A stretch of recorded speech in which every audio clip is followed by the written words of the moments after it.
शेतकऱ्याचा दिवस कधीच सोपा नसतो. आज फवारा घेऊन कड्याला गेलो होतो आणि काय काय झालं ते नक्की पहा. तर रामकृष्ण हरी मित्रांनो, मी अमित लगड. मित्रांनो, आज सकाळी अद्वैत गाईला पोळी खाऊ घालण्यासाठी पळत होता.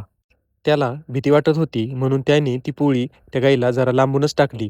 पण गाईने ती प्रेमाने खाल्ली आणि थोड्या वेळाने त्याचा पुन्हा दुसरा खेळ सुरू झाला.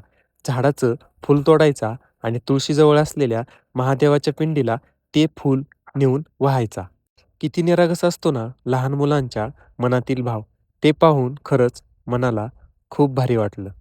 मित्रांनो, हीच खरी आपण केलेल्या संस्काराची पावती आहे. त्यानंतर इकडे माझं गव्हाला पाणी चालू होतं.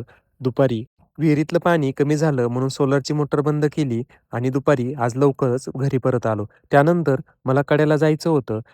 कांदे आणि मिरचीची फवारणी करायची, पण फवाराचा घोटाळा झाल्यामुळे तो घेऊन मी कड्याला गेलो. तिथं गेल्यानंतर त्यांनी सांगितलं बॅटरी गेली आहे आणि मोटरही जळाली आहे. बॅटरी वॉरंटीमध्ये नीट झाली आणि मोटर लगेच चेंज करून घेतली. त्यानंतर विशालकडे गेलो, तिथे पाईप खरेदी केला. त्याने तो व्यवस्थित गाडीला बांधून दिला आणि मीही पंप पाठीवरती अडकवला आणि लगेच घरी निघालो. मित्रांनो, अडचणी येतात, मोटर जळते, बॅटरी जाते, पण मेहनत कधीच जळू देऊ नका.